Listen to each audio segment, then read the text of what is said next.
Boa noite, pessoal, tudo bem?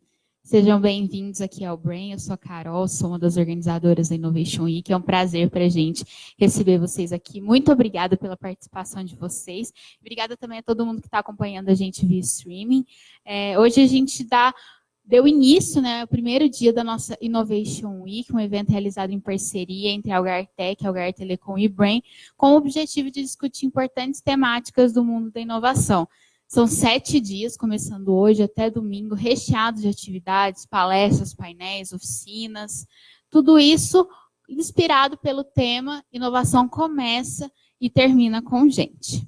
Nosso objetivo é manter o olhar no futuro, conectar pessoas, disseminar tendências e ideias para, com isso, a gente conseguir transformar o nosso ecossistema. A gente conta com a participação de vocês ao longo de toda a semana, inclusive compartilhando aí nas redes sociais as fotos, os vídeos de vocês. Usem a nossa hashtag InnovationWeek19, marquem os perfis aí da Algartec, da Telecom e do Brain, para que a gente também possa compartilhar o material de vocês aí nas redes sociais, tá bom? E para a gente, então, encerrar o nosso primeiro dia de atividades com chave de ouro, esse primeiro dia que teve a temática de Customer Experience Digital, a gente vai ter uma palestra do nosso convidado, Francisco Zapata. O Zapata é CEO da Kentricus, uma consultoria especializada em Customer Centric Companies e Customer Experience.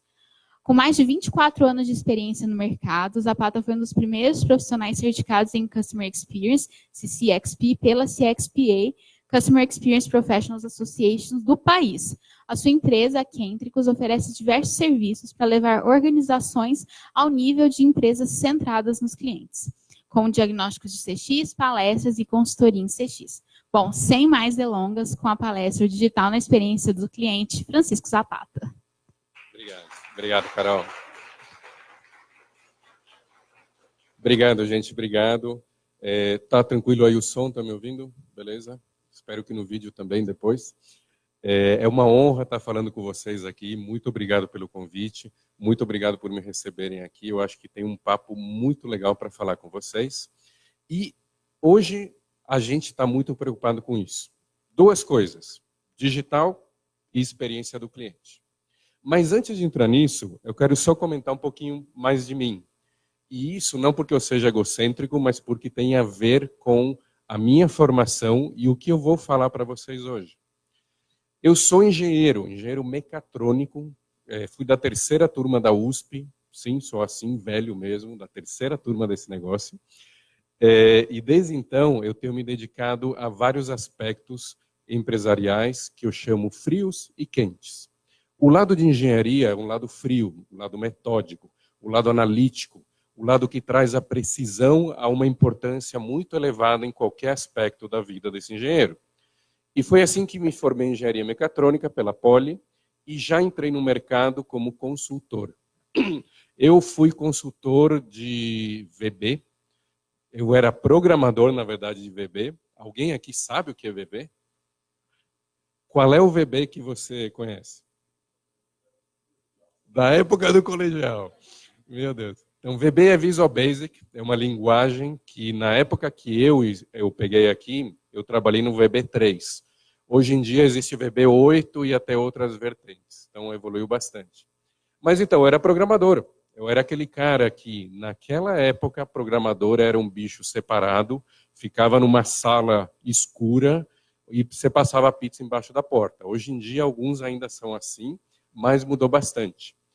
E eu menciono isso porque isso me deu a percepção de como é importante o lado analítico para você criar algo para os clientes, para você criar algo perfeito tecnicamente. Depois eu vou explicar como isso não é suficiente. Na verdade, isso é o mínimo que os clientes esperam. Mas vou seguir aqui. Depois de lá, eu fui para a Localweb. Na época, a Localweb, para quem não conhece hoje, a Localweb é uma empresa de hospedagem de sites e tecnologia.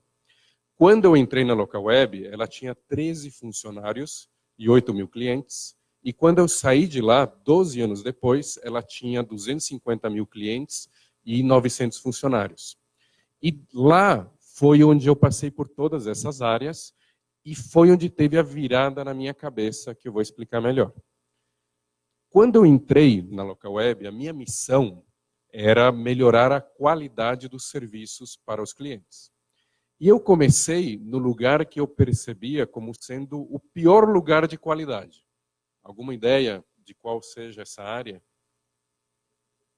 Atendimento é por aí, é por aí. Dentro do atendimento, qual é o lugar onde tem a pior percepção do cliente, onde tem mais nuvenzinhas pretas?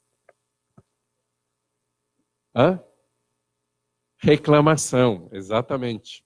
Eu criei a área de ombudsman na Local Web e era justamente onde eu queria começar.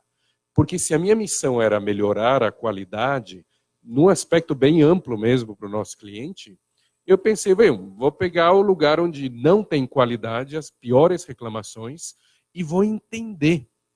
Eu não vou só passar a cabeça na mão, a mão na cabeça desse cliente. Eu vou entender por que ele está irritado. A Local Web, assim como qualquer outra empresa, não visa fazer mal ao cliente. Todas as empresas querem fazer bem ao cliente porque viram lucro para a própria empresa. Nenhuma empresa, nenhum empresário acorda de manhã e fala: o que eu vou fazer agora para irritar o meu cliente? Não tem isso. A gente até sente às vezes que tem, mas não é verdade. Os empresários não querem isso. Então eu pensava, por que uma empresa criada para gerar bem para o cliente recebe essas reclamações? Eu entrava nas reclamações via ombudsman e começava a entender o porquê. Aquela história dos vários porquês, na verdade eu fazia às vezes mais do que 5 porquês e descobria a raiz. Podia ser uma percepção errada, que o marketing dava uma ideia para o mercado, o cliente se segurava naquela ideia e exigia o mesmo nível de perfeição de volta. Podia ser um bug, normal, tecnologia sempre tem bugs. Podia ser uma comunicação errada, não importa. Mas sempre a ideia era chegar na raiz e entender o que estava errado e corrigir lá embaixo. Até hoje eu me pergunto por que essa função de ombudsman, de reclamações, não chega nessa profundidade na maioria das empresas. Se para vocês isso é normal, saibam que lá fora, no mercado, mais de 90% das empresas não quer nem saber que tem reclamação. Eu já vi gerente pedindo para a turma esconderem reclamações porque aquilo ia pegar mal no relatório desse gerente. E essa mentalidade não é só do gerente, é de vários níveis hierárquicos e várias áreas que preferem não olhar a reclamação do que entender o que está lá embaixo e corrigir. Mas voltando, comecei então como qualidade, por causa dessa história que eu comentei para vocês. E a Local Web é uma empresa, até hoje, tão aberta, tão dinâmica, que ao invés de eu apontar os erros e as coisas irem ser resolvidas, eu ganhava uma área nova.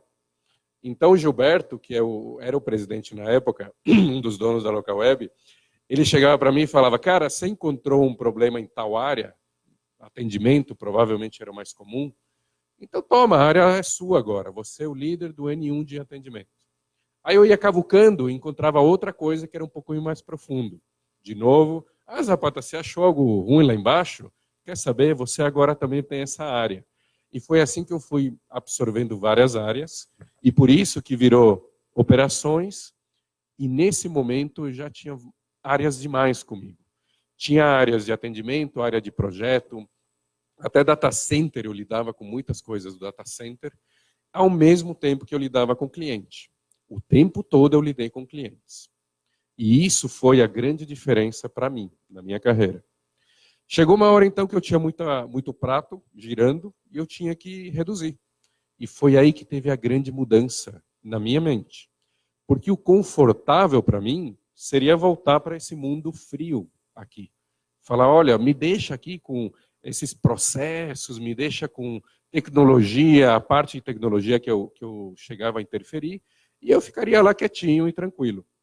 Mas não, eu falei, olha, quer saber agora? Eu vou para atendimento, 100%.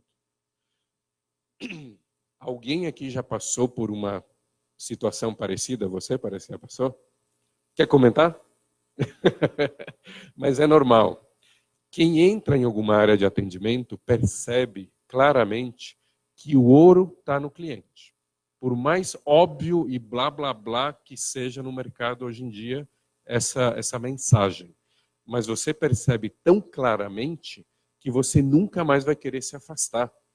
Porque quando você sai do cliente, você começa a ter o seu tempo, o seu foco profissional sugado por outros lugares que, teoricamente, no fundo, volta para o cliente, mas são lugares que facilmente você se perde. E você volta nunca mais para o cliente. Você fica só trabalhando no seu umbigo.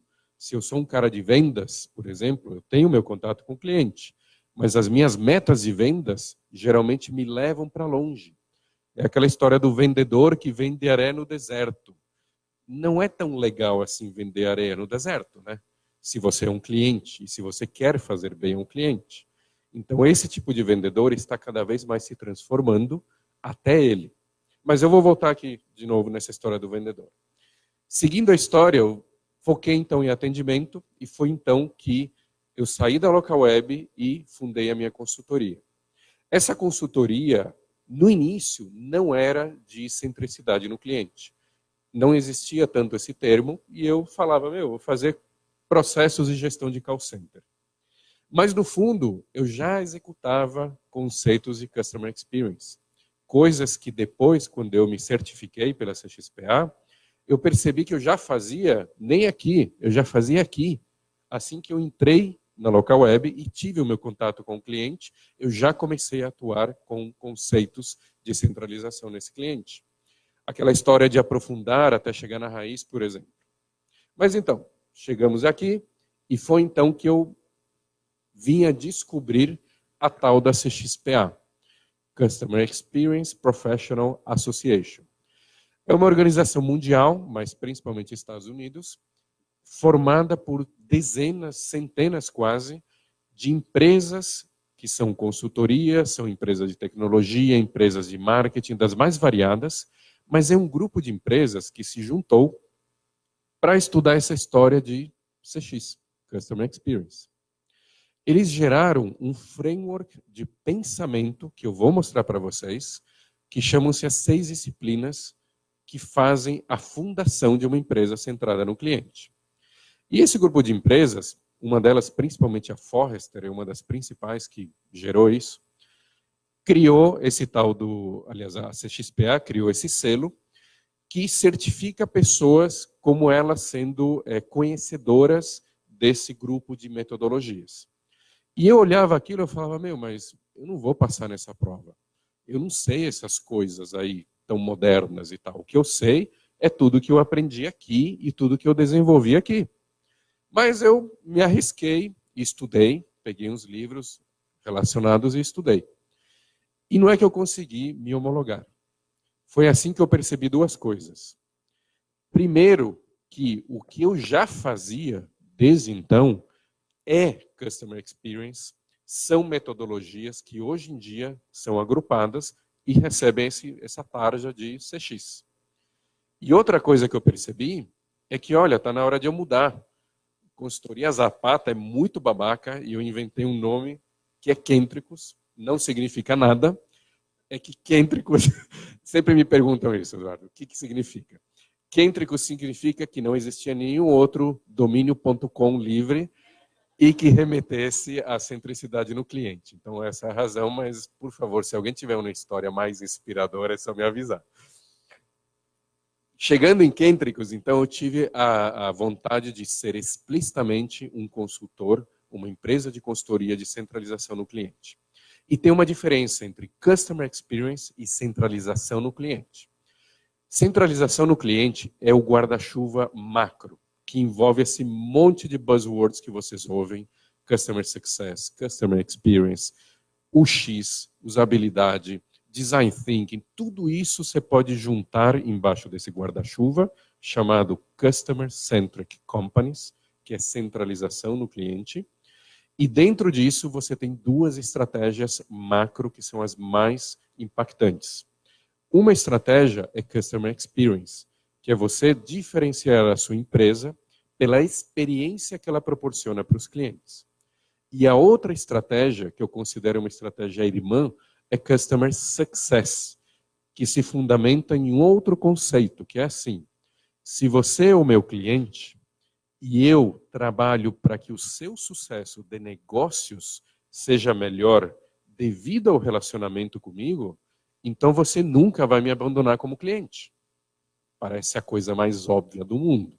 Só que esse fundamento gerou um monte de métodos, técnicas e um framework de pensamento também em cima de Customer Success. Por isso que você vê hoje em dia esses dois termos tão presentes no mercado e tão mal usados também. Tem empresa que considera uma área VIP de atendimento como Customer Experience. Tem empresa que considera uma área de vendas como Customer Success. E os detalhes disso é parte do que eu faço como consultor. Eu começo explicando essas diferenças e só na definição clara do que é uma coisa, do que é outra coisa, a empresa já começa a cair aquelas fichas. Putz, é verdade. Eu estou misturando aqui, eu preciso gerar uma outra área com tais propósitos que são diferentes dessa primeira e por aí desenrola o trabalho com eles. Mas o primeiro passo é sempre entender esses conceitos. Mas eu, de novo, desviei da nossa historinha aqui. Então, eu conto essa história para mostrar. Embaixo, no início, frio, metódico, processo, número. Evoluiu e virou para cliente, focado e centralizado nesse cliente. Isso é o que muitas empresas eu enxergo hoje em dia. Tem muito cliente que chega em mim dizendo estar aqui e ouve um buzzword legal lá e fala, meu, como é que eu sou centralizado no cliente? E eu mostro até a minha trajetória como inspiração e de que é possível uma empresa fria virar uma empresa aquecida, quente em relação ao cliente. Mas isso é para mostrar um pouco do que eu trago para vocês também. Eu vou mergulhar a seguir em todos esses termos. Porque o nosso tema hoje é digital ou digital na experiência do cliente. Alguém sabe quando começou o digital? Alguém tem ideia? Hoje em dia, digital é usado também erroneamente para um monte de coisas. Hoje mesmo eu vi um post de um grande amigo meu, o René de Paula, comentando assim, você conhece o René? Gente finíssima, gênio. Conhece também. Então, o René, ele estava falando assim, meu, o WeWork está sendo um exemplo de digital. Não, o WeWork é uma empresa praticamente de imobiliária, de alocação de espaço, que usa alguma coisa de digital. Claro, toda empresa hoje em dia usa digital. Mas digital é 0 ou 1, palavras do René. Eu achei genial. Então, como é que o digital, o que eu trago aqui é digital mesmo. Não é o buzzword, não é o marqueteiro. O que o fato de haverem tecnologias digitais altamente desenvolvidas hoje tem a ver com a experiência do cliente. Eu vou comentar um pouquinho disso. E a tendência é vocês falarem, tá bom, o cara vai falar um monte de coisa de novidade, de reconhecimento facial para não sei o quê. Meu, isso vocês manjam mais do que eu. O que eu vim falar, sim, um pouquinho disso, só que eu vou falar o outro lado da história. Tem uma frase que não é do Einstein, mas todo mundo acha que é assim. Não adianta... Não, uma definição de loucura é você querer um resultado diferente fazendo a mesma coisa. Não foi ele que falou isso, tá? Isso eu descobri hoje também. Mas é uma frase que traz uma mensagem que é que eu quero passar para vocês. Assim como é loucura uma pessoa querer um resultado diferente agindo da mesma forma, é loucura uma empresa querer ser centrada no cliente e oferecer uma estratégia baseada nessa experiência do cliente sem ela mesmo mudar. A empresa tem que mudar dentro dela. E é isso que eu vou focar grande parte do nosso papo. Na parte interna da própria empresa, com o digital também. Mas antes, quero só dar um panorama geral. Eu entendo que quem está me ouvindo agora é gente de, claro, tecnicamente muito avançado, principalmente vocês que trabalham aqui, mas tem gente de fora que talvez tenha alguns conceitos um pouco menos avançados. Então, eu vou dar uma geral desse contexto de mercado para a gente falar a mesma língua. O que vocês estão vendo aqui é um histórico que vem desde o início da era industrial, e o que eu quero mostrar é a evolução da relação de consumo entre o produtor, o fabricante, a empresa e o cliente. Lá no início, na era da manufatura, vocês podem ver que a diferenciação era produzir. Simples assim. Você tinha uma linha de produção, você já é diferenciado. Ford concorria com o quê? Alguma ideia? Alguém é dessa época aqui? Com o que Ford, o modelo T, concorria? Hã? Cavalo, carroça, literalmente era o concorrente dele. Artesanato, algo criado manualmente em todas as suas etapas de produção. Então, quando alguém, como esse cara, inventou ou aperfeiçoou uma linha de produção para produzir carro, ele virou o diferencial de mercado. Alguém aqui já viu o modelo T, frente a frente? Alguém aqui imagina como seja o modelo de T funcionando? É preto, tanto que aquela frase famosa do Ford, né? Escolhe qualquer cor, contanto que seja preto, beleza. Essa eu acho que é dele mesmo. Mas então, o modelo T é uma máquina feia, barulhenta, insegura, é uma máquina de matar. Tinha cinto de segurança? Não. Tinha airbag? Não. Não tinha nada de segurança, na verdade, ele era feito para o carro, o metal, ser resistente. Então era tudo menos seguro, porque o ser humano que estava lá, se tinha uma batida 20 por hora, ele ia bater com o peito na frente da direção, ia quebrar o peito, ia provavelmente ter morte por sufocamento. Olha que lindo. Isso ele não fala. Mas ok, vendia. E era uma empresa extremamente diferenciada, porque nessa época a diferenciação era produzir. Mas isso é tecnologia. E tecnologia se copia. 100% das tecnologias se copiam. É parte da definição de tecnologia. Foi assim que chegou na era de distribuição. Por quê? Todo mundo aprendeu a fazer a linha de produção, todo mundo começou a fazer a sua linha e começou a não ser algo diferenciador. Por isso que nessa outra época, virou época da distribuição. Não só distribuição do produto, capilaridade dos mercados consumidores, mas capilaridade no lado de produção. O sourcing para vários diferentes países, onde o custo era menor, o transporte era mais fácil. Então esse cara aqui, Toyota, a empresa Toyota começou a usar essa capilaridade de uma forma tão legal que virou um diferencial. E de novo aconteceu a mesma coisa. Não é que Ford morreu aqui, até hoje tem Ford, mas a diferenciação no mercado era baseada em quem sabia usar a distribuição. E de novo, tecnologia se copia. Aconteceu a mesma coisa, teve um monte de gente esperta que copiou a parte de distribuição e ficou aquela dúvida, o que vai ser a diferenciação? E virou a informação. E por isso teve a era da informação, onde muitas dessas empresas nem existiam, nem se cogitava a existência antes, e viraram maiores do que aquelas todas que existiam previamente. Mas vamos resumir. Então, acabou a era da informação e virou a era do consumidor. Até aí, dá a impressão que é assim. Era 1, era 2, era 3, era 4. Beleza, só mais uma era. Não. Tem uma diferença fundamental que faz com que, daqui para frente, não seja só uma era. Na verdade, é uma mudança mundial, social, humana, que está acontecendo a partir daqui. Porque pela primeira vez na história da humanidade, o poder na relação de consumo está com o consumidor. O ser humano, pessoa, nome e sobrenome que está consumindo. Em qualquer uma das outras eras anteriores, você podia ter uma diferenciação diferente, mas sempre era o produtor, o fabricante que tinha o poder. Como agora o poder está na mão da pessoa física, ferrou.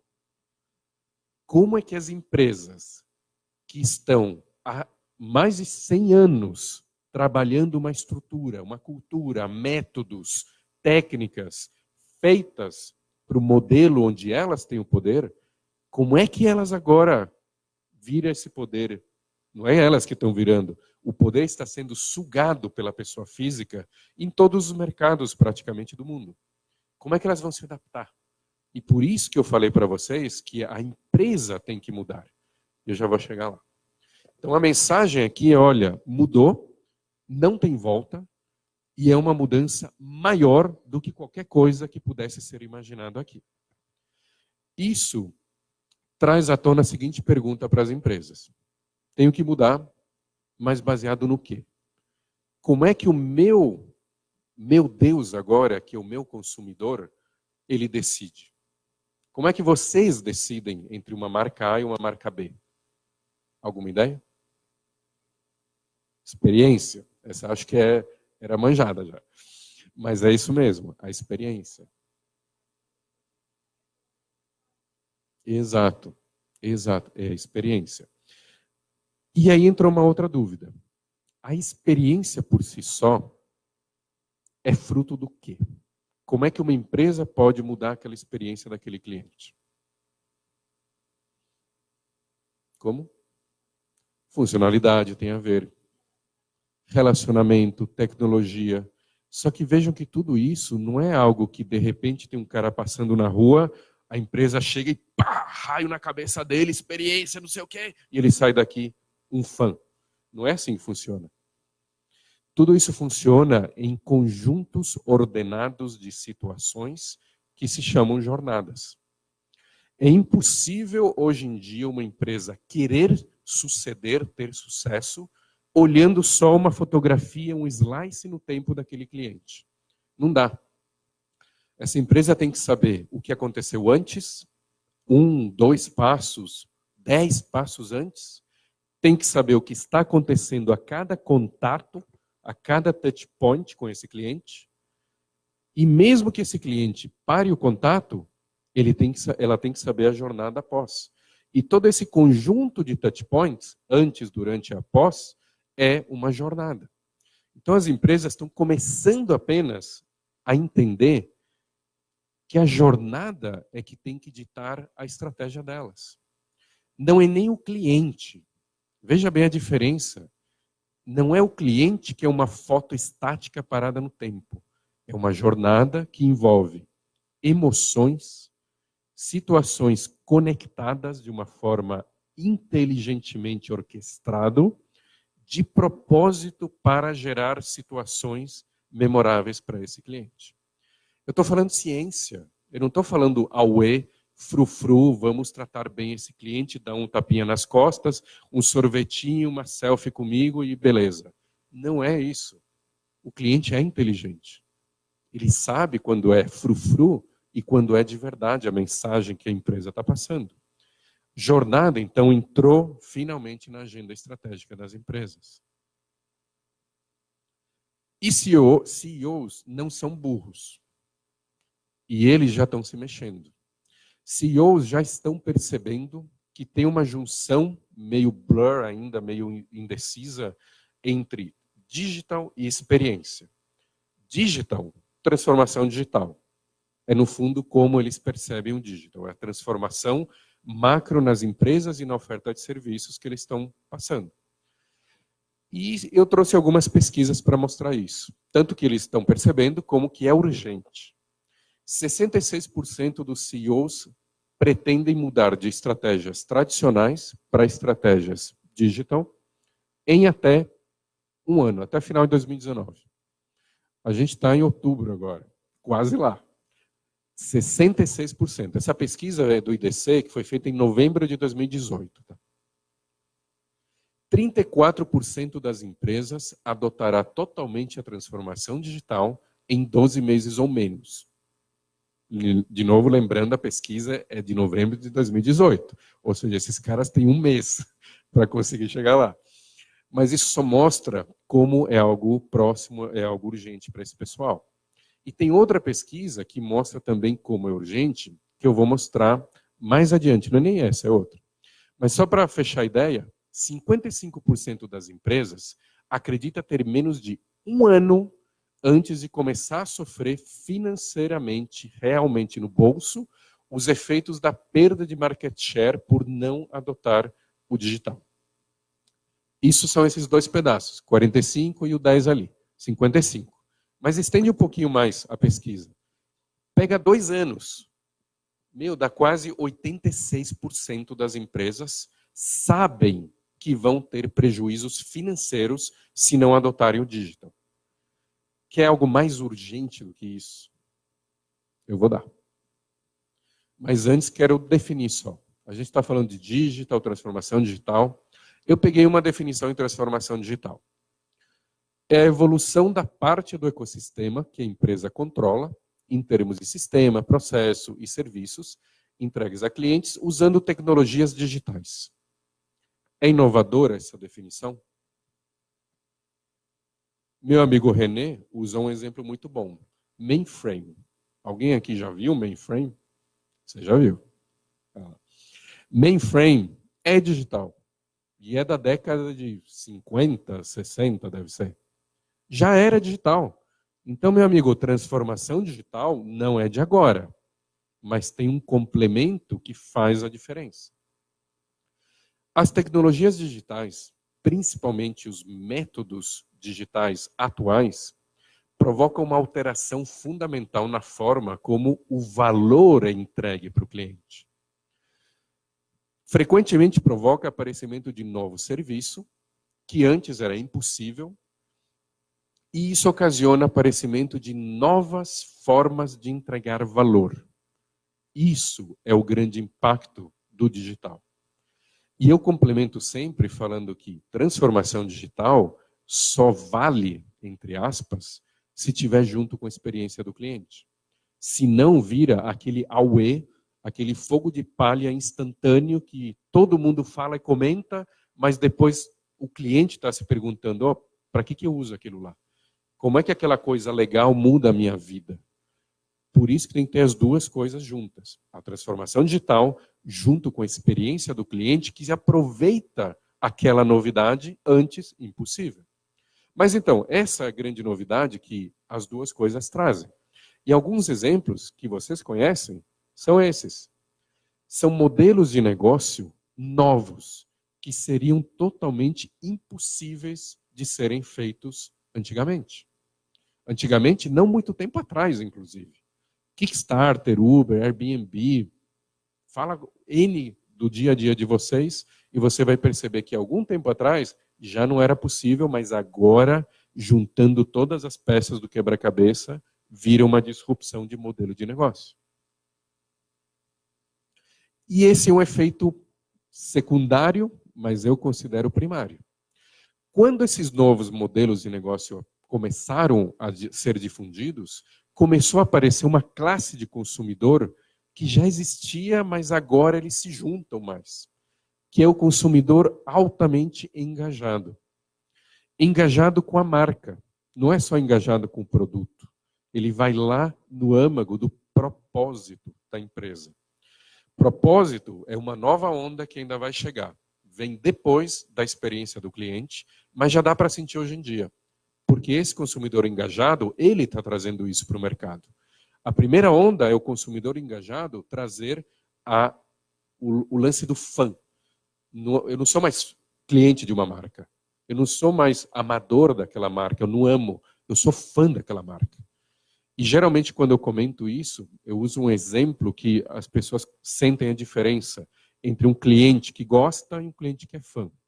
E não vou falar em Apple não, porque sempre tem aquele cara que é fã da Apple e tal, mas não vou entrar nisso. Mas vou perguntar para vocês, que eu tenho 2 filhos, gêmeos de 7 anos, e eu quero escolher um time de futebol para eles. Qual time eu escolho para eles? Qual? Palmeiras, Corinthians. Então, quando eu entro nesse tema, vocês sentem que mudou o nível. Eu não estou falando de marca. Eu estou falando de algo que transcende a marca, é algo quase religioso a coisa. Religião, eu poderia também usar esses exemplos, mas é um terreno meio espinhoso para falar em um grupo. Então eu vou no tema do time de futebol. Porque aí sim eu consigo dizer, é isso que a gente quer alcançar. As marcas hoje em dia não querem só ser gostadas, elas querem ter fã, quer ter o cara engajado que vai lá e defende. E não é porque as marcas, as empresas são boazinhas e agora todo mundo quer abraçar a árvore e fazer bem para o nosso cliente. Não é assim. É porque dá lucro. É porque o mercado inteiro está mudando e para as empresas continuarem tendo lucros bons, tem que seguir o mercado. Vou dar outra estatística para vocês. Isso aqui são números dos clientes engajados, altamente engajados. Eles são 6 vezes mais propensos a testar um novo serviço, um produto da marca preferida. Eles são 4 vezes mais propensos a falar de sua marca para conhecidos e familiares. Essa, provavelmente, vocês já sabiam, porque é a base do NPS. Eles são 2 vezes mais propensos à recompra de sua marca preferida, mesmo com concorrentes mais baratos ou com produtos melhores. Deixa eu perguntar para quem ama a Apple aqui? Tá. Vocês sabiam que o equivalente da Samsung é tecnicamente superior? Sabiam. Vocês vão trocar para a Samsung? Não. É o racional ou é o emocional que está falando aí? Tem gente que é tão emocional que fala, não, é racional, tem uma pesquisa que mostra que a Samsung não é superior. Chega nesse ponto. Então isso mostra como isso aqui é importante. Mesmo que tenha um concorrente mais barato ou com um produto melhor, esse cara engajado não vai para lá. A minha mente de engenheiro não absorve isso. Honestamente, eu não entendo como o ser humano vai nesse lado aqui. Mas eu tenho que me render ao mercado. Não adianta o que a gente acha como indivíduo. Adiante é o que a gente vê no mercado e o mercado age assim, gente. Mas seguindo, esse consumidor altamente engajado, ele compra com uma frequência 90% maior, gasta 60% a mais e tem 3 vezes mais o valor anual que o consumidor médio daquela mesma marca. Tudo isso provoca, juntando todos os dados, um lucro para as empresas que têm esses clientes altamente engajados 26% maior. Elas são quase 1/3 mais lucrativos que os seus counterparts que não têm esses clientes engajados. Então não sou eu que estou falando isso, porque meu racional não concorda com um monte de coisa que eu vi ali, mas as pesquisas mostram que o mundo de seres humanos que se chama mercado está mudando, e não é só no Brasil. Isso me lembra uma coisa. Até pouco tempo atrás, eu mesmo falava o seguinte: Customer Experience, a diferenciação pela experiência, não se aplica em mercados altamente regulados, em mercados que são oligopólios. Parece fazer sentido? Eu acreditava nisso até pouco tempo atrás. E o racional, se alguém não concorda, é o seguinte: se você tem um mercado com 2 marcas, para que elas vão tratar bem o cliente? Elas vão espezinhar o cliente, porque no máximo ela vai para o concorrente, que é igual de ruim. Isso existe até hoje em vários nichos. Mas esse pensamento parece fazer sentido, mas não faz mais. E eu vou dar um exemplo real para vocês. Eu tenho um cliente que é fornecedor de uma empresa de água e esgoto. Que essa empresa de água e esgoto, ela é regulada pelo governo.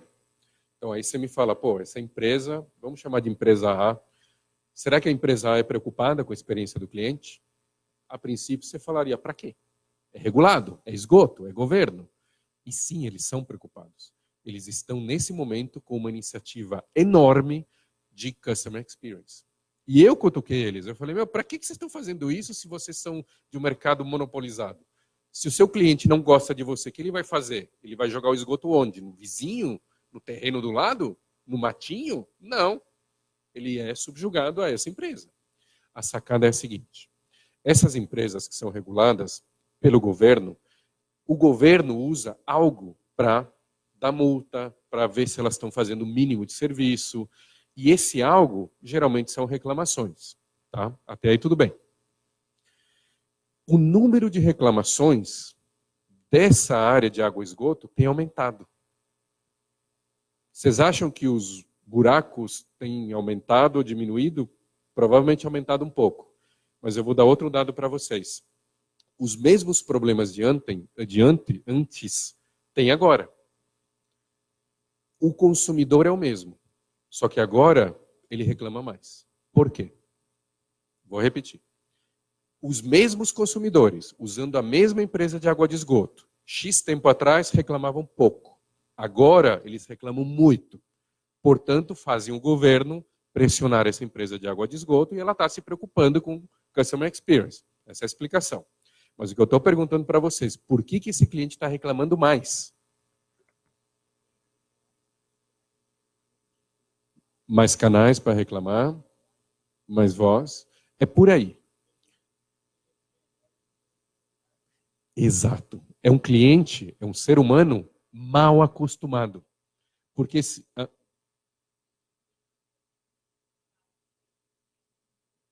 exato. Esse consumidor vai comparar com qualquer outro segmento.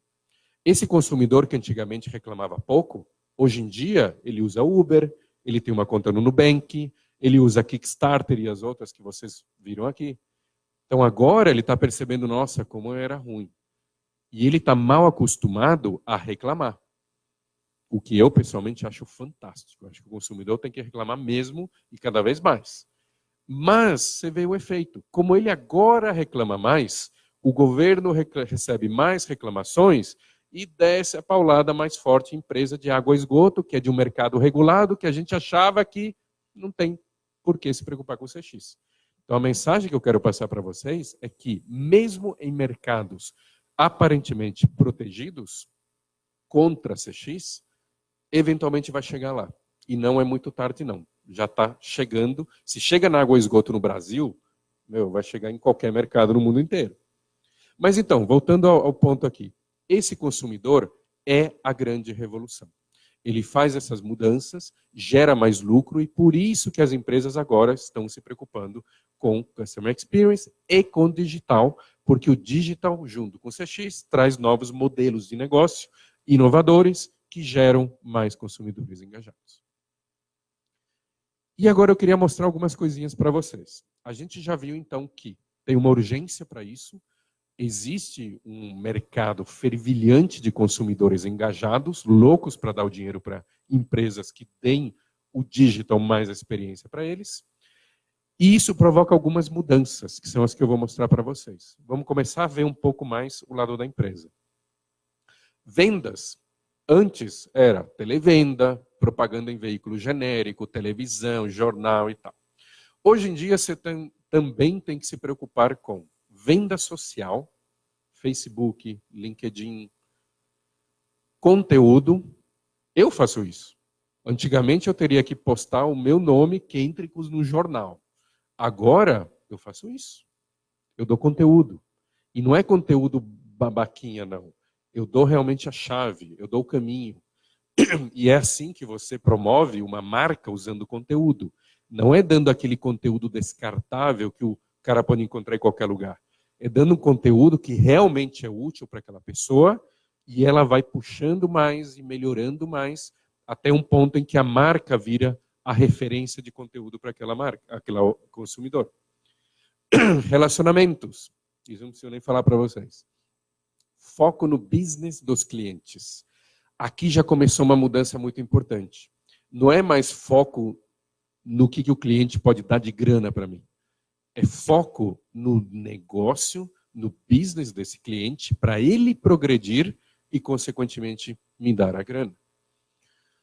Venda pelo celular. Aqui que eu quero falar é aquela transação 100% no smartphone. Tá? É totalmente no celular. Porque antigamente você até tinha venda no celular, mas você falava, eu quero comprar, e aí a pessoa te mandava alguma coisa para você assinar e bem. Venda por voz. Também não estou querendo falar humano com humano. Aqui eu estou falando bot. Você já tem lugares, provavelmente vocês até têm isso no radar, onde pela voz eu consigo autorizar uma transação e fazer uma compra pelo celular. Isso é muito importante porque, infelizmente, tem lugares grandes no Brasil onde nem smartphone as pessoas têm, mas tem algum celularzinho lá onde ela pode ouvir. Então é um mercado instantaneamente acessível de milhões para quem conseguir fazer venda por voz transacional. Mas então, hoje é assim, vendas. Serviço. Antigamente o serviço era quase o mesmo para todo mundo. Se você quisesse uma diferenciação, você tinha que confiar mais no fator humano, na pessoa que estava prestando o serviço, adaptá-lo para você que estava lá exigindo aquele serviço. Hoje em dia, ainda existe isso, claro, mas a customização é algo mais intrinsecamente ligado ao modelo do serviço. Preço dinâmico do Uber, por exemplo, varia automaticamente baseado em N variáveis de mercado e você recebe um serviço diferente. Talvez você não goste, mas é um serviço diferente. O que eu quero dizer é que o serviço é modulado de uma forma praticamente automática. Fora o tudo as a service, que agora é a grande, não digo moda porque eu acho que veio para ficar, mas é a grande tendência. Alguém já viu a Nike com o tênis da Nike as a service? É uma loucura que eles estão colocando no mercado. Eu adoraria ter isso quando os meus meninos que têm 7 tinham 2, porque o sapato que eles gastaram até agora é coisa de louco. Imagina um serviço de sapato para criança. Eu adoraria. Eu pagaria 10 vezes o valor de um tênis normal por esse serviço. Mas tudo as a service é algo que agora está virando normal em serviço. Propaganda também. Offline, como antigamente, TV, rádio, outdoor. Hoje em dia, não. Hoje em dia, você tem que ter mensagem customizada. Você tem que focar naquele nicho de negócios que a pessoa pertence, com uma linguagem particular, no momento propício, usando uma tonalidade adequada. E, finalmente, o propósito, que é, como eu falei, uma nova onda que ainda vai ficar forte, mas já dá para sentir que propósito é algo que as empresas têm que se preocupar. E só para acabar as comparações, tem o atendimento. Quem não conhece as filas de espera, só telefone, muita empresa ainda tem só telefone. Canais desintegrados, que é o oposto do omnichannel. Atendimento subjugado às condições da empresa. Lembra aquela história da empresa possuir o poder na relação de consumo? É isso aqui. A empresa falava, você vai ser atendido assim e não quero saber. Hoje em dia, não. Hoje em dia, o cliente, ele decide como quer ser atendido. Eu estou no Facebook com um problema. Empresas, venham a mim me ajudar. Senão, você vai ver. É assim, não é? Bem, o resto é só aprofundamento do mesmo conceito. Diga.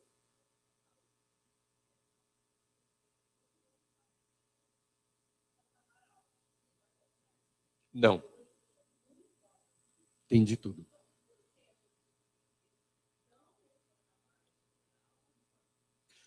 Por minha experiência, menos de 10%. E olha que eu estou sendo bonzinho. Eu estava até conversando antes aqui da entrada, com você eu estava falando, que eu, pessoa física, eu sou muito crítico com o CX. Eu não considero que tem uma empresa no mundo que realmente faça CX direito.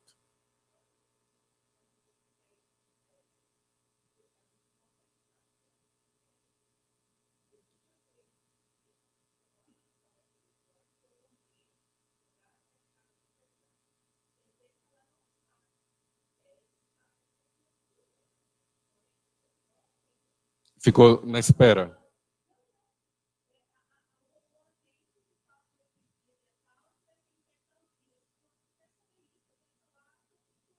Esse é um exemplo. Uhum.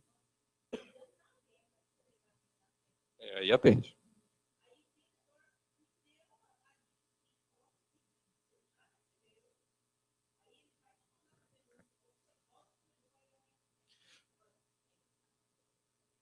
Como tem gente que talvez não tenha ouvido pelo áudio, eu vou tentar resumir.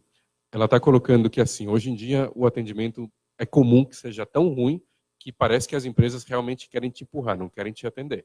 E ela teve uma situação com o saque, onde ela tentou falar com o saque e não conseguiu nada, nem passou a barreira. Porque o bot falava, olha, o seu pedido está em tal lugar, ou dava alguma resposta qualquer. Esse exemplo é comum, a sua pergunta era que porcentagem. É muito comum. E isso pode até cair na mão de uma empresa que é bem intencionada. Ela até quer melhorar e quer usar o bot nesse exemplo. Só que é um exemplo de uma empresa que não só está no lado digital, não no lado CX. Se essa empresa fizesse a jornada, por exemplo, de uma entrega errada, na hora haveria esse obstáculo que você descreveu. Quem faz o bot faz pensando na melhor das situações. Vamos ajudar o cliente.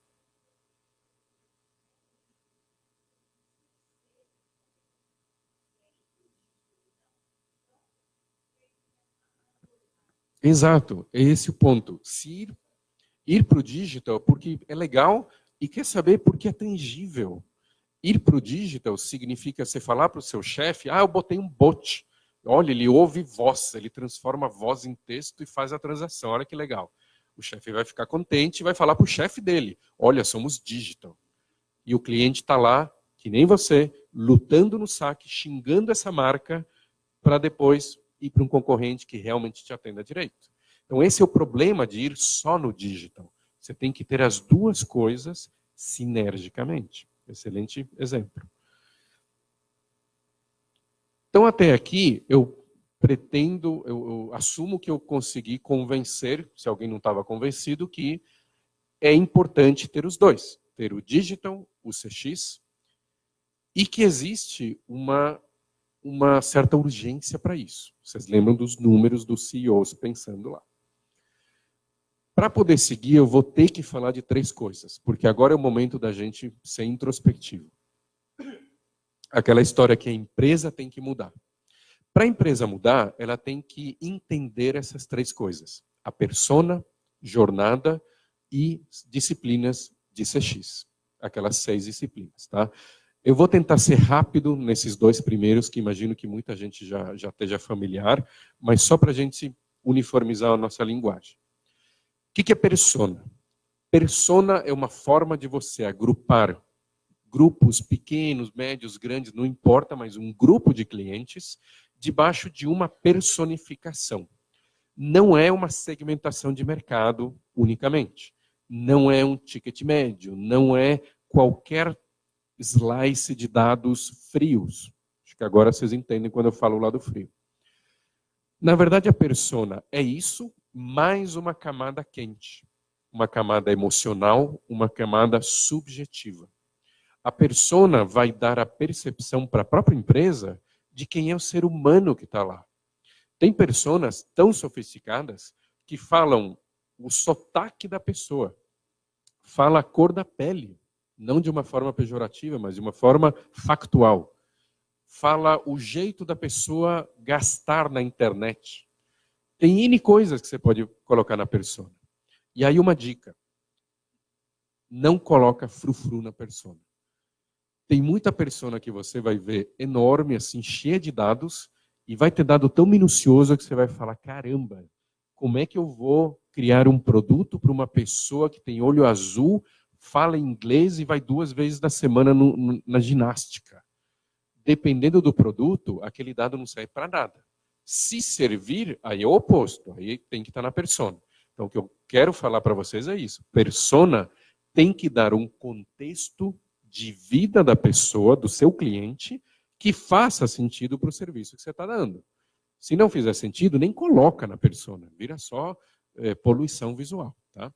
Mas a persona dá essas características, principalmente o que esse grupo de clientes tem de comum na motivação. Qual é a motivação em comum e quais são os obstáculos em comum. Um cliente meu, que eu tenho a honra de ter, que é o Bondinho do Pão de Açúcar. Lá no Bondinho do Pão de Açúcar, eles estão fazendo um trabalho de personificação. E uma das personas, por exemplo, é um casal de idosos com problemas de mobilidade. Nessa persona, eles já estão agrupando vários obstáculos. Casal de idosos, você já pode imaginar, dificuldade de mobilidade e tal.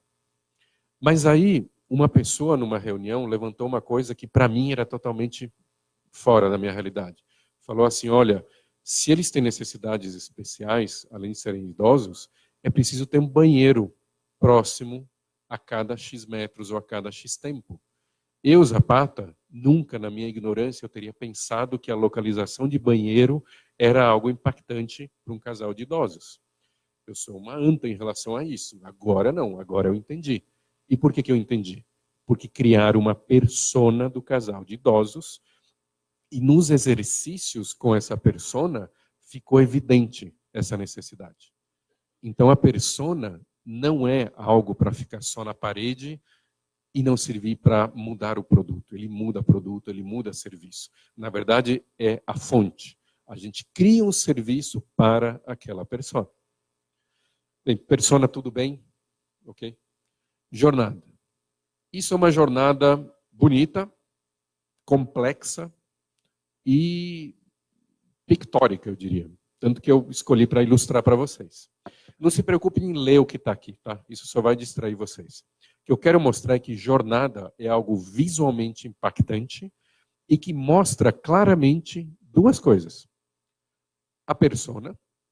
A gente necessariamente tem que desenhar, mapear uma jornada para uma persona. E as etapas. Vocês veem até o estado emocional em cada etapa, tá? Isso aqui é uma forma mais marketável, de você usar a jornada. O principal da jornada, e eu vou descrever mostrando uma jornada mais seca, porque eu quero ser muito claro com vocês, isso é uma jornada tradicional. E é o mínimo de uma jornada. Uma jornada minimamente tem que ter a persona e o que ela está fazendo, pensando e sentindo a cada etapa. Então, quando você vai mapear, primeiro você descobre quais as etapas. Claro, provavelmente você já tem a persona escolhida, e aí fala, vamos fazer a jornada de compra. Defina o que é o início da jornada de compra, o evento, e qual é o evento que marca o final da jornada de compra. Então, aí você definiu o início e o fim. Dentro dela, você vai definir quais são as etapas. Também tem que ser claramente definido quando uma etapa acaba e outra começa. E para cada etapa você vai fazer esse exercício e também vai descobrir os touch points. Touch point é tudo, todo momento, todo lugar, toda forma da marca entrar em contato com esse cliente. Tá? Então as duas coisas básicas são essas. A persona e as etapas dessa jornada. Para cada uma delas você vai estudar esses 4 pontos. Tá? Isso aqui é uma jornada genérica, básica e é o início de qualquer trabalho. Se você quer aprofundar um pouquinho, e eu recomendo, você vai colocar também uma área responsável. Quando você descobrir, por exemplo, touchpoint, boleto. Vocês sabiam que boleto é um touchpoint?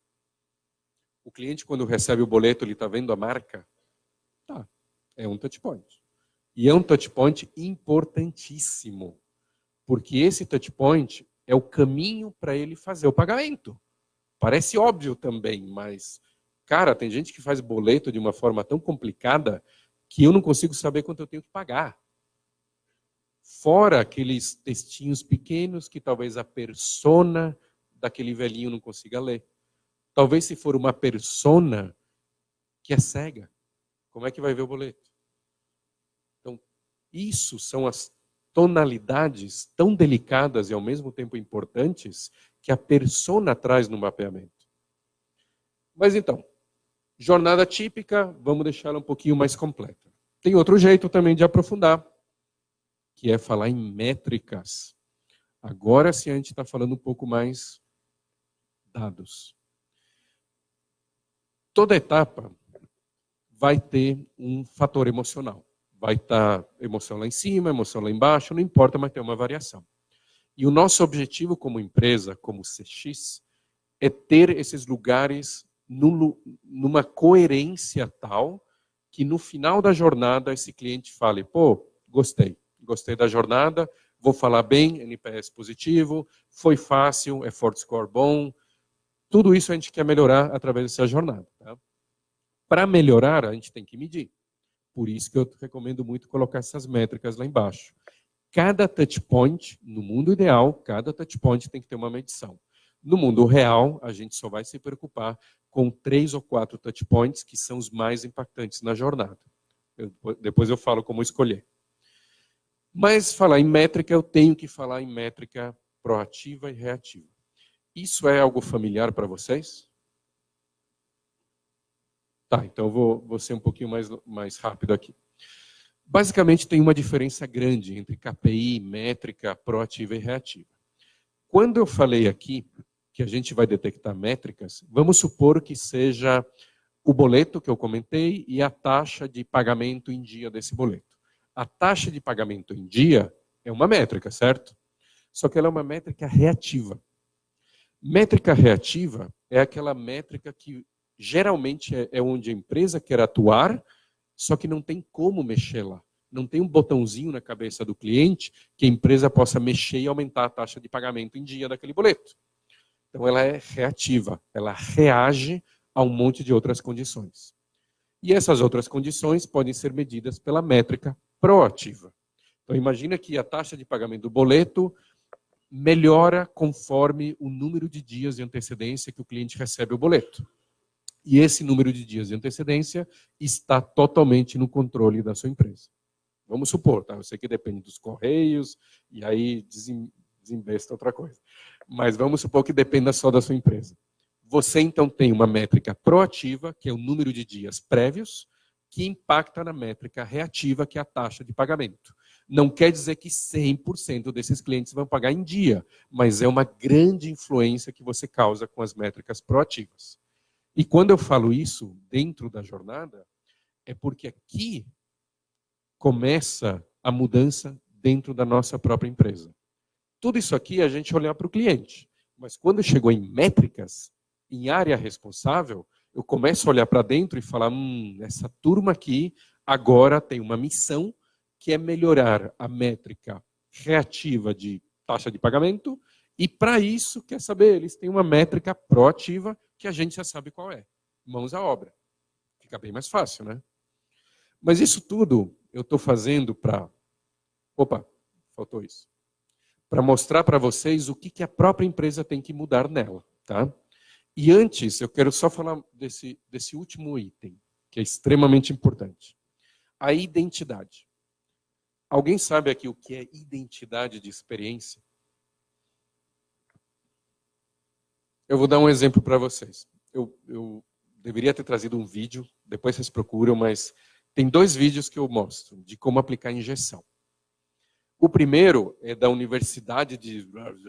e tem um cara lá vestido de branco, um jovenzinho, todo higienizado, e tem um cara sentado lá. Leva 30 minutos o vídeo do cara tirando a agulha, medindo e falando, e ele aplica a injeção. Acabou. 30 minutos. Nunca assisti inteiro. E tem o segundo vídeo, que é de um senhor, não sei de onde, aplicando uma injeção num bebezinho. Você já viu esse vídeo? Esse. E ele começa a brincar com o bebezinho, para quem não viu o vídeo. Brinca no bebezinho todo lá e tal, e de repente ele vai tirando e tal, e aplica a injeção. E o bebezinho não sente nada.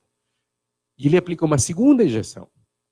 Na segunda o bebezinho até que sentiu, mas, gente, um bebezinho não sentir uma injeção é um grande mérito. As 2 injeções foram aplicadas tecnicamente direito? Foram. Eu vi parte do primeiro vídeo, então posso falar que o velhinho aplicou direito. Né? Então, as 2 foram bem. Mas vocês perceberam que tem uma grande diferença na identidade dessa experiência. A primeira é aquela coisa clínica, Einstein, eu diria. Se é para dar uma marca, é Einstein. A segunda é patati patatá dando injeção. É identidade. É isso que eu quero dizer. É um tempero que você dá. E isso, de novo, não é frufru. Isso é extremamente impactante na experiência que o seu cliente vai sentir.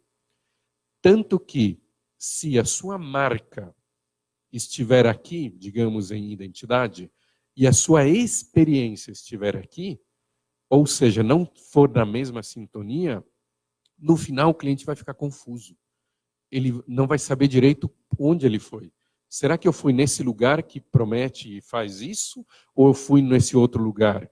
Pô, mas na próxima vez que eu levar a minha esposa, eu vou querer isso aqui, que é a promessa, ou isso aqui, que é, na real, a experiência que eu tenho? Então, a identidade da experiência é algo tangível na mente do cliente e tem que estar em sintonia com a jornada toda e com a marca que ela está se relacionando. Até aí, acho que deu para entender. Agora, a porca torce o rabo. Como é que a gente bota essa identidade, que é algo altamente subjetivo, numa jornada? A gente parou lá em métricas. Métrica proativa e reativa, tem coisa mais matemática que isso. Vamos ter que botar identidade. Alguém tem uma ideia de como? Vou dar a resposta já, senão a gente vai ficar aqui um tempinho a mais, que é comportamento. O ser humano percebe uma identidade de experiência pelo ambiente físico, pelo ar-condicionado, pelo cheiro, todos os elementos que atingem os 5 sentidos. Ok, isso, não vou dizer que é fácil, mas isso está na conta, vai. A empresa que quer dar uma experiência memorável, ela vai se preocupar com os 5 sentidos. Só que, além disso, o comportamento percebido também impacta nessa experiência. E aí eu estou falando de agilidade versus cuidado, precisão versus relacionamento humano. Então, você tem um range de comportamentos tão amplo que você vai ter que escolher eles cirurgicamente e colocá-los na jornada. Aí é muito difícil, gente. Porque além das métricas que a gente estava descobrindo para certos touchpoints e fazendo a área responsável se preocupar e toda aquela história, a forma como as pessoas que estão aqui se comportam tem que ser desenhado também. E isso vai refletir em toda a experiência que essa persona está sentindo. Então, até aqui, eu quis mostrar para vocês, desculpa o lance chato, frio da jornada, mas era importante para descer até aqui. A gente tem o lado metódico de uma jornada, o lado humano, e a gente tem que encontrar uma intersecção entre eles.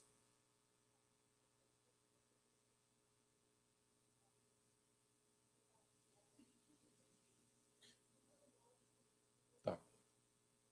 A pergunta é se comportamento tem a ver com a cultura da empresa, se pode ser considerado como uma cultura. Sim, tem muito a ver. Na verdade, a cultura da empresa é uma das 6 disciplinas, é a mais forte delas, a mais difícil de ser alterada e a mais impactante. Então, se você tem uma cultura de empresa no lugar certo, naturalmente os comportamentos virão. Porque tem um elemento aqui no meio que é o melhor computador do mundo, que é o ser humano, e ele vai saber traduzir a sua cultura na forma de agir. Por isso que você vê aqueles exemplos pictóricos de empresas onde o cara estava, sei lá, a história do cachorrinho do Nubank. Alguém sabe essa história? Aliás, alguém não sabe essa história. Bem, para quem não sabe, o cachorrinho mordeu o cartão do cliente do Nubank, o cliente ligou, a atendente tratou tão bem e mandou um presente para o cachorrinho. Basicamente é essa a história. É que eu já ouvi tantas vezes que imagino que todo mundo já conhece. Então, você vê, o atendente não foi lá pedir autorização para o gerente. Olha, eu posso fazer isso aqui e mandar um presentinho para o cachorrinho? Não, porque está na própria pessoa. Alguém conhece a Zappos? Zappos é um dos maiores retailers do mundo. Eles são americanos, ficam em Las Vegas. E eles têm um bootcamp de 3 dias. Eu fui nesse bootcamp de 3 dias. E eu posso atestar que é verdade o que eu vou falar. O ambiente de trabalho nas Zappos, no atendimento das Zappos, é uma zoação só. Visualmente é tudo poluído, cheio de brinquedos, árvores, prancha de surf, é tudo zoado assim.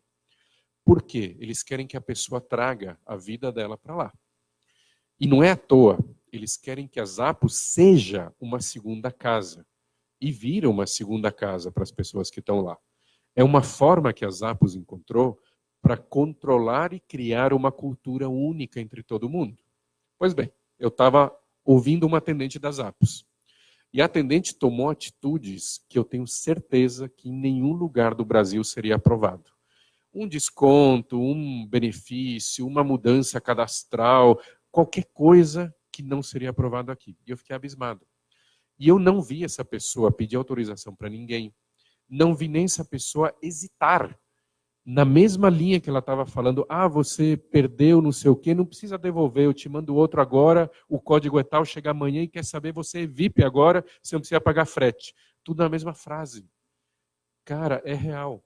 E por quê? Porque a cultura dessas apps está num nível tão avançado e tão uniforme com todo mundo, que quando as pessoas se comportam, elas não precisam pensar, agora eu tenho que ser ágil, agora eu tenho que ser solícito. Não, naturalmente vai.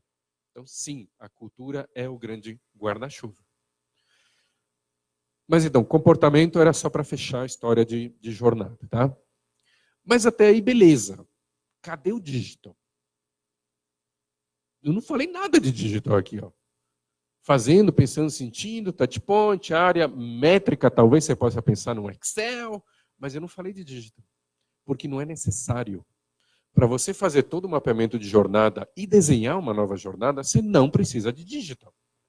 Assim como o digital não precisa da experiência do cliente. O ponto é a sinergia entre os dois, tá? Mas já que tem que ter uma sinergia, como é que a gente enfia o digital no contexto da jornada? Agora é que eu vou fazer vocês dormir. Porque eu vou falar das disciplinas de Customer Experience. Mas eu vou ser rapidinho, tá? Eu prometo.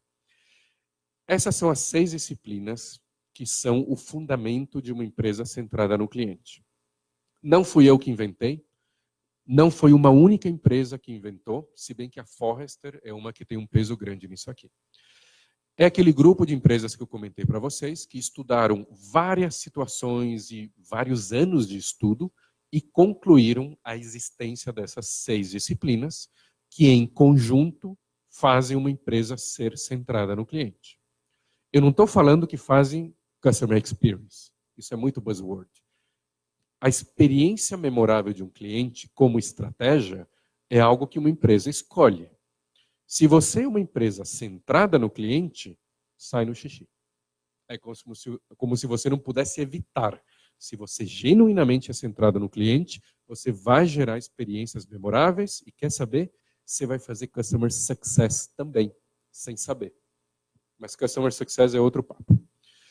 Seguindo aqui nas disciplinas, elas não são um processo, tá? Eu vou explicar assim, mas não quer dizer que primeiro vem compreensão, depois design, tá? É só para ficar mais claro.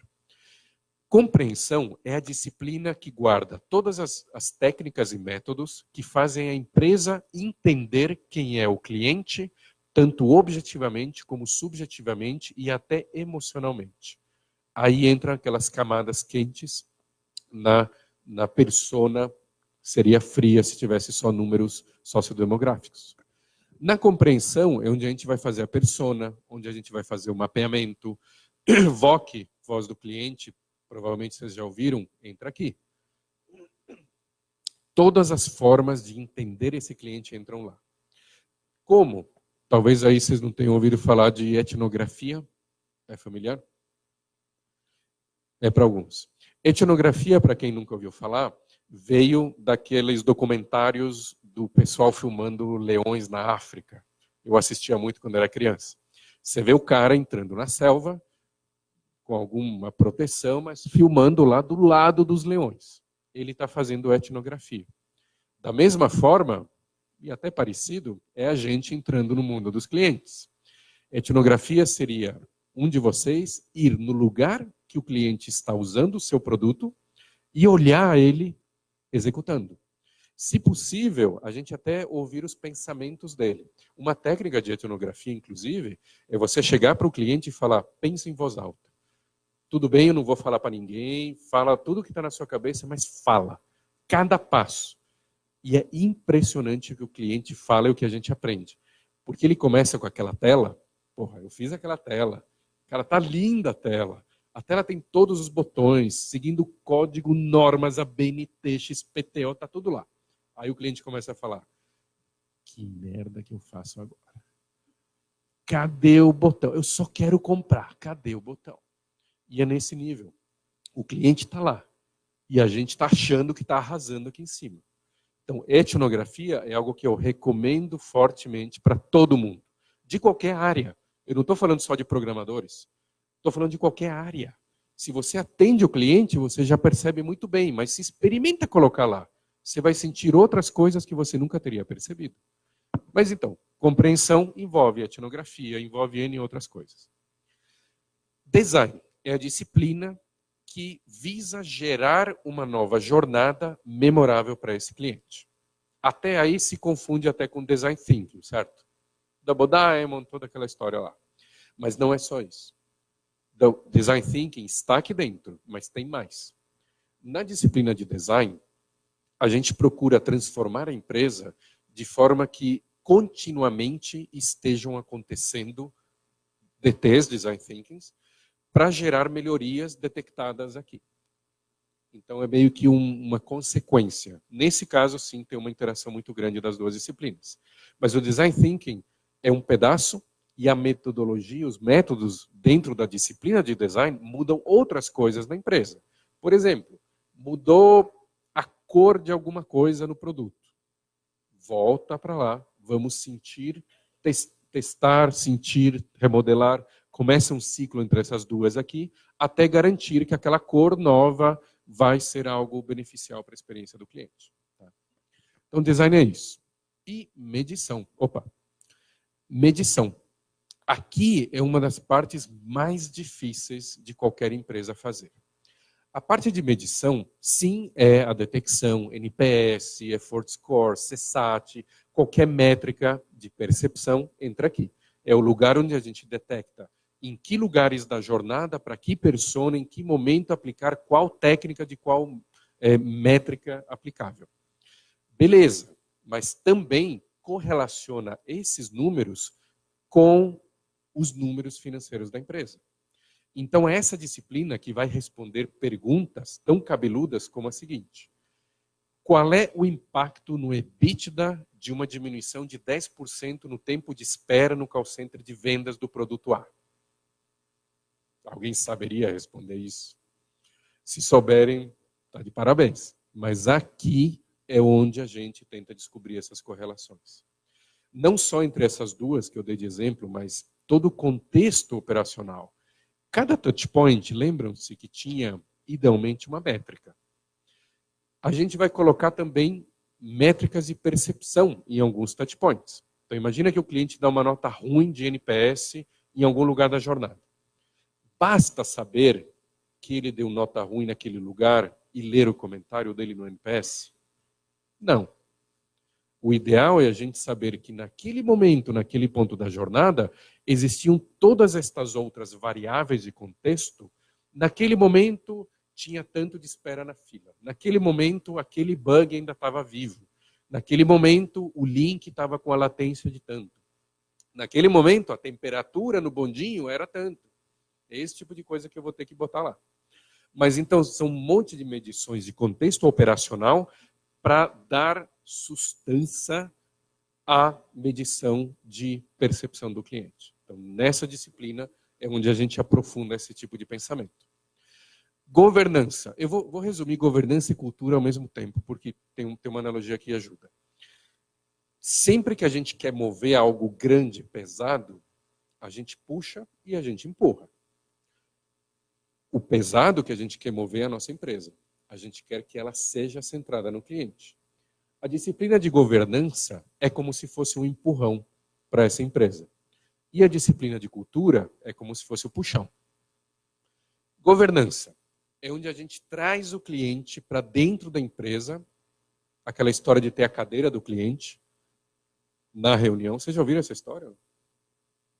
Já. Vocês adotam isso?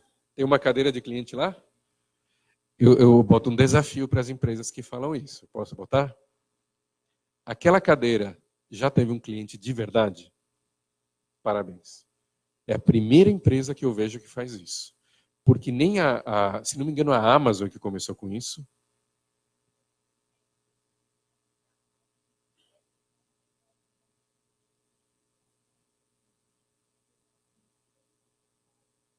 E essas reuniões são normais, não é uma reunião fictícia, vamos...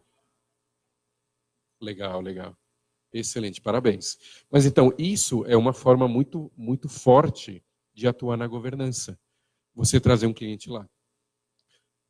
É uma técnica que geralmente as empresas botam só a cadeira, por isso que eu cutuquei, será que um cliente de verdade estava lá? Mas é normal também, não é que tem que ter um cliente lá e o que eu faço? Se você tem medo de botar um cliente de verdade, é um sinal de que tem que mudar certas coisas ainda na empresa. Não é um pecado, não é uma obrigação, mas é aquele sinalzinho, putz, preciso melhorar ainda a minha cultura para eu aceitar naturalmente ter um cliente lá dentro. Mas é uma técnica de governança. Outra técnica é Prioridade em recursos. Temos algum diretor aqui? Não. Bem, se tivesse um diretor, eu colocaria ele aqui na frente para dizer como é uma reunião de disputa de recursos. Geralmente é assim, tem uma briga geral e tudo se resume a cadê o ROI disso aqui? Quem que dá mais ROI aqui? Isso em empresas mais saudáveis. Em empresas menos saudáveis, tem o grito. Quem grita mais ou quem tem mais influência política. É normal. Eu sou consultor, gente, eu tenho que saber essas coisas e eu sei que é verdade. Não é um demérito para as empresas, é simplesmente a forma como elas estão construídas. Só que agora, com a era do cliente, esses modelos de empresa vão ter que mudar. Mas voltando, numa reunião de disputa de recursos é baseado nisso. Quando a gente tem uma governança orientada ao cliente, entra uma regra que é como é que isso aí vai melhorar a experiência do cliente? E isso é avaliado antes até do que outras questões. Não quer dizer que a gente vai fazer a prejuízo, pelo amor de Deus, não é isso. Mas quando tem aquela disputa de recursos ferrenha, isso entra em ação. Qual dessas ideias vai dar uma melhoria à nossa experiência do cliente? Então, esses são só exemplos do que é a governança. Tá? Cultura é o que a gente estava falando. É o DNA de cada um dos membros da empresa estar orientado ao cliente de uma forma tão clara que se isso aqui for 100%, gente, você pode esquecer completamente tudo que eu falei aqui. Só a cultura já sustentaria uma empresa centrada no cliente. Só que isso não é factível, é utópico, infelizmente, hoje em dia, as pessoas não mudam tão facilmente assim. Então, existe tudo isso para orientar a empresa. Agora sim, eu vou voltar naquela pergunta. Como é que o digital entra, então, na experiência? Eu falei que a empresa tinha que mudar. Tá? E para mudar, essa empresa tem que começar a seguir essas ideias, essas disciplinas. Vou dar exemplos, então. Disciplina de compreensão. Como é que o digital entra lá? Sintetização com inteligência artificial dos elevados volumes de texto e voz no atendimento e mídias sociais. Para vocês, talvez isso aqui seja normal, uma tecnologia moderna, mas talvez esteja na realidade de vocês.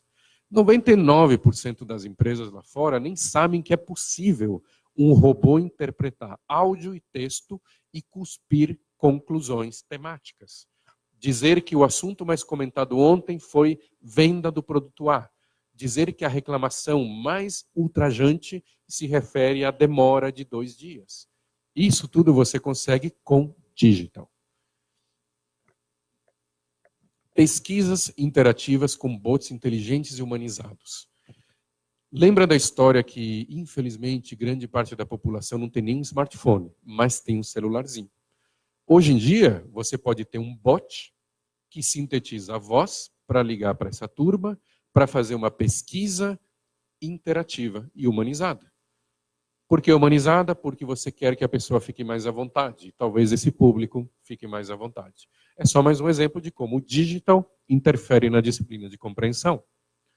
Realidade virtual para sentir o ambiente do cliente. Tem a ver com a etnografia. Em vez de você jogar o cara lá na selva, ver o leão, traz via realidade virtual. Não vou dizer que é o ideal, porque isso filtra muitas coisas importantes, mas é algo que está evoluindo. Realidade virtual, a cada dia, você sabe melhor que eu, cada dia está melhor. Detecção mais precisa dos comportamentos do cliente dentro e fora dos locais de controle da empresa, fazer e falar o que faz. Deixa eu explicar isso. As jornadas não são pequenas, elas são bem extensas geralmente. Quanto mais pontos de coleta de dados você tiver, melhor. E quanto mais permanente for essa coleta, mais precisa vai ser a sua imagem, a sua percepção desse cliente. Uma coisa é você fazer pesquisa e perguntar, você gosta daquela marca? Você vai falar, gosto, não gosto, talvez seja energética ou não, não importa, mas é uma coisa que você está falando. O cliente fala uma coisa e faz outra numa frequência muito maior do que a gente acha. Leia-se, qualquer pesquisa está errada. E não é pouco errada, ela tende a estar muito errada, dependendo até do nicho de clientes que você pega. Não é para jogar fora a pesquisa, tá? É muito importante a pesquisa. Mas uma coisa é o que o cliente fala e outra coisa é o que ele faz. E esse lado faz é onde entra muito bem o digital. Porque você pode fazer aquele monte de pesquisas, ele dá nota branda, morna, geralmente, só que você vê, pô, aquele cara que deu tal tipo de pesquisa, eu estou vendo o que ele está fazendo. Ele disse que ia comprar de novo, não comprou. Ele disse que ia aumentar o ticket médio, não aumentou. E quer saber e comprou do concorrente. Fatos denunciam o que o cliente está fazendo. Então, o digital, eu diria que esse é um dos lugares mais impactantes que o digital tem em relação a CX. Monitoração automatizada e constante de jornadas, é o que eu falei para vocês agora. Big Data dos dados do consumidor específico e similares também é uma forma da gente compreender esse cliente melhor, agora usando o Big Data. Outro exemplo, design. Prototipação mais eficaz e realista, loops de melhoria dinâmica e automatizado, e ajustes da jornada mais eficazes e assertivos com instrumentalização. Também é só mais um exemplo de como o design pode melhorar. E o último exemplo que eu tenho para vocês, medição. Esse aqui eu adoro. Lembra que eu falei de correlação de dados? Na medição, a gente correlaciona muito dado. Dado de percepção de cliente com dado operacional, com dado de contexto, com dado de negócios. E no fundo, correlação é necessário ter um monte de dados para você criar o mínimo de aderência estatística e aquela correlação ser significativa. Então, resumindo, quanto mais dados, melhores as correlações.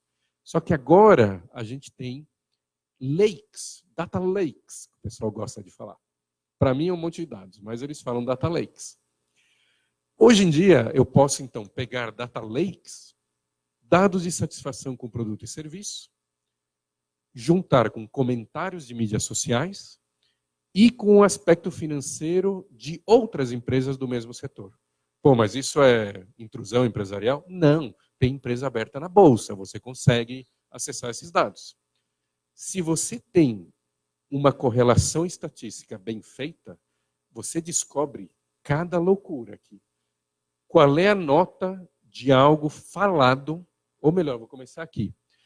Alguma coisa que é falada, não é ninguém respondendo pesquisa. É através de bot, sondar mídias sociais, procurando por menções a seu produto que sejam positivas e negativas. Perfeitamente factível. Você consegue. E vira um data lake. Correlaciona isso até com os dados de satisfação. Para você saber o que um brando na sua pesquisa significa xingamento no Facebook até não ter conta. Você começa a correlacionar, a tunar a sua própria pesquisa de satisfação. Mas o melhor vem aqui, aspecto financeiro das outras empresas. Lembra que eu falei, Facebook está falando mal de um certo produto. Faz do seu concorrente e vê os dados financeiros dele relacionados com aquilo lá. Verifica se na história tem algum pico ou vale ou mudança significativa que coincide com algo em mídias sociais do nicho que é em comum com você. Isso não é antiético, isso não é amoral, isso não é ilegal. Isso é perfeitamente transparente. Você tem dados de bolsa de valores, você tem dados de mídias sociais e você tem digital. É assim que o digital interfere de uma forma muito impactante na medição. Vou parar os exemplos por aí, porque a minha mensagem para vocês era isso. Recapitulando, eu comecei falando de digitalização, mercado, experiência do cliente, como é importante ter os dois. Se você tem só o digital, é fogo de palha, não serve para nada. Se você tem só Customer Experience, é muito difícil escalar isso. Mas quando você tem os dois, é mais do que a soma, é sinérgico. Temos urgência? Vocês viram os dados, né? Tem um mês para aqueles coitados CEO botar transformação digital. Temos as ferramentas? Aí é mais com vocês. Big Data, bot, correlação de dados. Tinha correlação de dados na época do Pascal, literalmente, o senhor Pascal. Temos hoje ferramentas. Então, a única coisa que eu queria deixar, finalmente, de mensagem para vocês, é que tem método, tem forma de você traduzir tudo o que eu falei em mudanças reais e impactantes em qualquer empresa. Então agora só resta uma coisa: mãos à obra. Está tudo aí para vocês.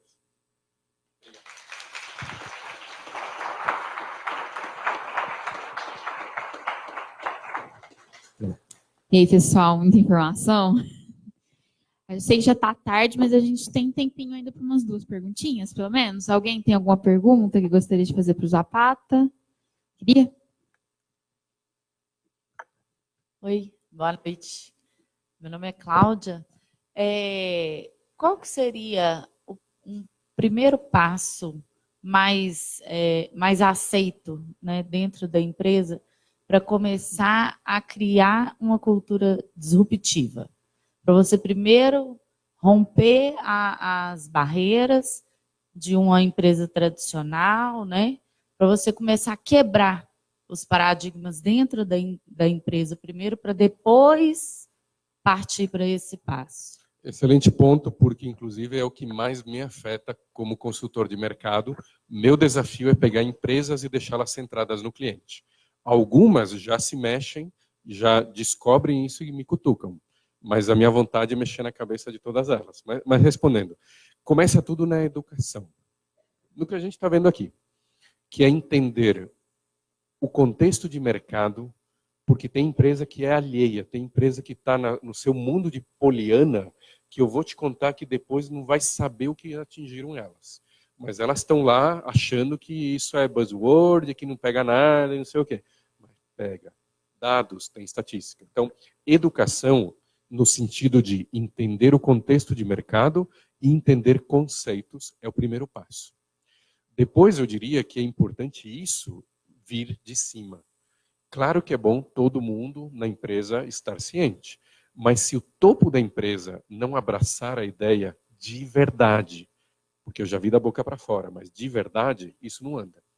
Começa aquelas discussões de, vamos fazer algo bonito, mas quando tiver que decidir entre aquele ROI de curto prazo e doer na carne aqui para melhorar a experiência e acreditar que vai melhorar no longo prazo, a escolha é sempre fácil, é o curto prazo. Então, educação, topo. E o terceiro, eu diria que é começar pela compreensão. Eu falei que não é um processo no sentido das 6 disciplinas ser uma atrás da outra.